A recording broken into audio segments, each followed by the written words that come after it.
Today we repaired the CCU board inside the QCOO control cabinet. The client reported that the robot showed no response. First, conduct a comprehensive inspection.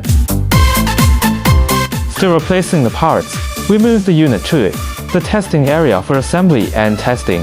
Install the CCU board into the control cabinet.